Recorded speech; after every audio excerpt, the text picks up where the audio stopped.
यदि अभी तक आपने मेरे चैनल को सब्सक्राइब नहीं किया है तो तुरंत सब्सक्राइब कर ले ताकि आने वाली वीडियो का नोटिफिकेशन सबसे पहले आपको मिले।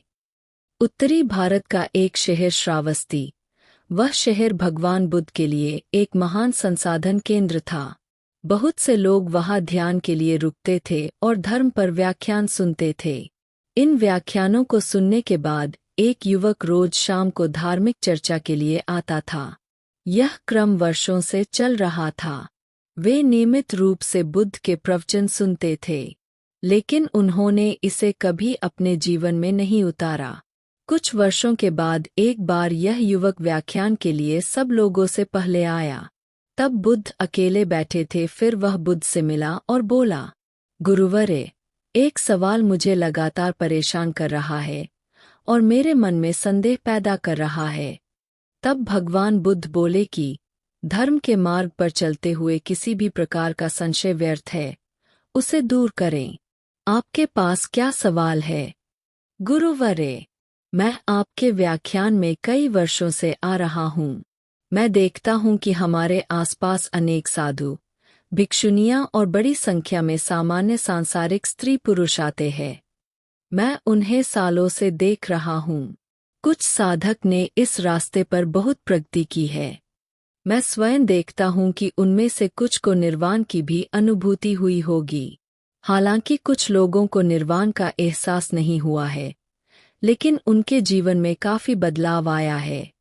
और गुरुवरे, साथ ही मैं ऐसे बहुत से लोगों को देखता हूँ जो बिल्कुल भी नहीं बदले हैं। मैं उनमें शामिल हूँ।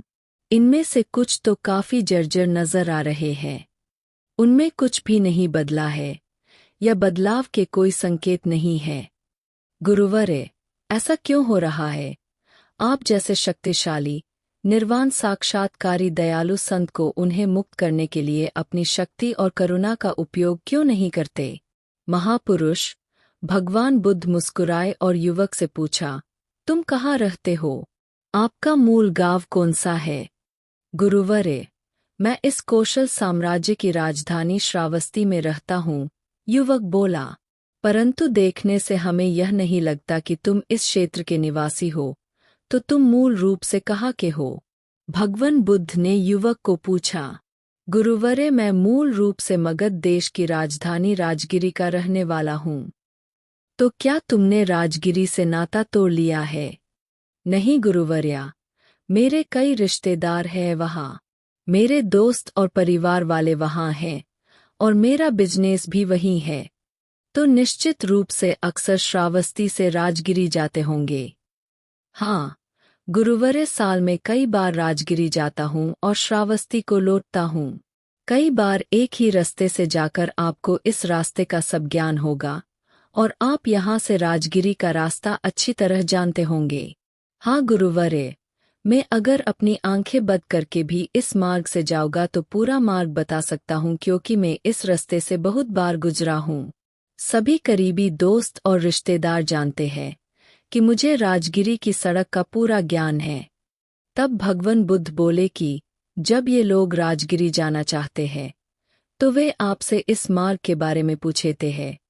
क्या तुम उनसे उस मार्ग के बारे में बातें छिपाते हो? क्यों साफ साफ रास्ता बताते हैं ताकि वे समझ सकें? क्या यह संभव है? गुरुवर्या, मैं उसे स्पष्ट रूप से समझाता हूँ कि पूर्व की ओर चलना शुरू किया और गया पहुँचने के लिए आगे बढ़े, और यह भी कि आप बहुत ही सरल और समझने योग्य शब्दों में राजगिरी जाएंगे। मैं उन्हें स्पष्ट और सरल तरीके से मुझे जो कुछ पता है वो सब सच बताता हूँ। तो बताने के बाद सब लोग राजगिरी बहुत आसानी से पहुँचते होंगे।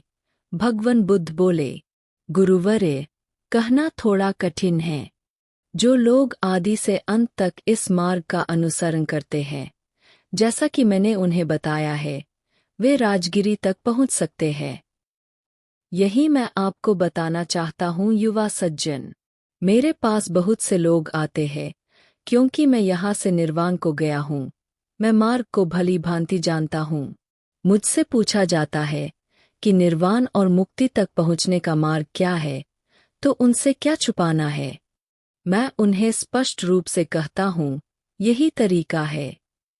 अगर कोई सिर्फ अपना सिर हिलाता है और कहता है, बढ़िया, बहुत अच्छा, बहुत ही फायदेमंद तरीका, बहुत बढ़िया तरीका, लेकिन मैं उस पर एक कदम भी नहीं चलूंगा, इस पर चलने में परेशानी नहीं होगी, तो ऐसे लोग इस लक्ष्य को कैसे प्राप्त कर सकते हैं?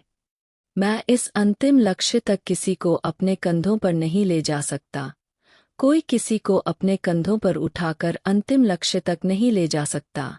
बड़े प्रेम और करुणा से कोई कह सकता है, हाँ, यही मार्ग है, और इस प्रकार मैं इस पथ पर चला, आप भी इस पथ पर चलिए।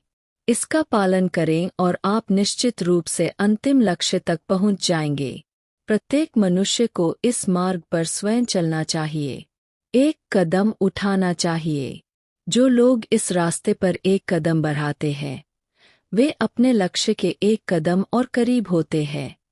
जो लोग इस रास्ते पर 100 कदम आगे बढ़ते हैं, वे लक्ष्य के 100 कदम करीब होते हैं।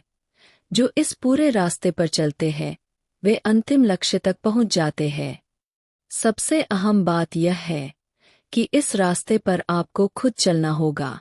आपको किसी की कृपा नहीं मिल सकती। भगवान बुद्ध बोले, पीड़ा का स्रोत हमारे भीतर है, सबके भीतर है।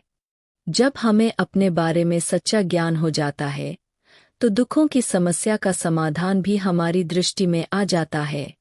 इसलिए सभी ऋषिमुनि हमें स्वयं को समझने की सलाह देते हैं। वास्तविकता यह है कि हमें अपने वास्तविक स्वरूप को समझने से शुरुआत करनी चाहिए, जिसके बिना हम कभी भी अपनी या दूसरों की समस्याओं का समाधान नहीं कर पाएंगे। लेकिन वास्तव में हम अपने बारे में कितना जानते हैं? हम में से प्रत्येक अपने स्वयं के महत्व, अपनी विशिष्टता के प्रति आश्वस्त है। लेकिन यह आत्मज्ञान सत्य ही है। आप वास्तव में अपने आप को बिल्कुल नहीं जानते हैं।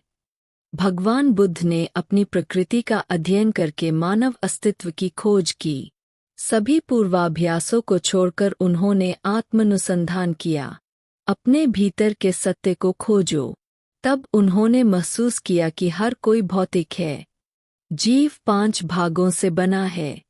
उनमें से 4 मानसिक और 1 भौतिक पदार्थ, रूप, है। पहले हम भौतिक पक्ष से शुरू करते हैं। यह हमारा एक बहुत ही स्वाभाविक और मूर्त हिस्सा है। यह किसी भी इंद्रिय अंगों को त्वरित धारणा प्रदान करता है। सुख के पद के अंतिम लक्ष्य की और खुद को ही उस पथ पर चलना होगा। यदि यह वीडियो आपको पसंद आई हो तो आप इस वीडियो को लाइक करें, कमेंट करें और साथ ही अपने इष्ट मित्रों के साथ शेयर भी करें।